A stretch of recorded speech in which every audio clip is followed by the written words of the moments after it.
31 December রাতে আমরা কেউ আতশবাজি ফানুস উড়াবো না। এর বিপরীতে আমরা অন্য বিকল্প কোনো আনন্দ করব। এটা হচ্ছে আমার কথা।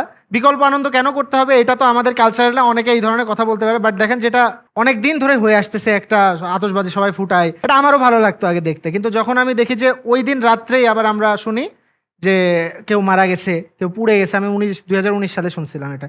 দেন পাখিদের সমস্যা হয়, যারা বয়স্ক থাকে, বাবু থাকে বাসায়, এদের সমস্যা হয়। আমরা জেনারেলি যেটা করি, কোথাও আগুন লাগলে আমরা আগুনের এগেনস্টে কথা বলি, কোথাও দেখা গেলো অ্যাক্সিডেন্ট হলো তখন আমরা অ্যাক্সিডেন্টের এগেনস্টে কথা বলি, যখন আতশবাজি ফুটে ঝামেলাটা হয়ে গেছে আমরা 30 তারিখ রাত্রে কথা বলি।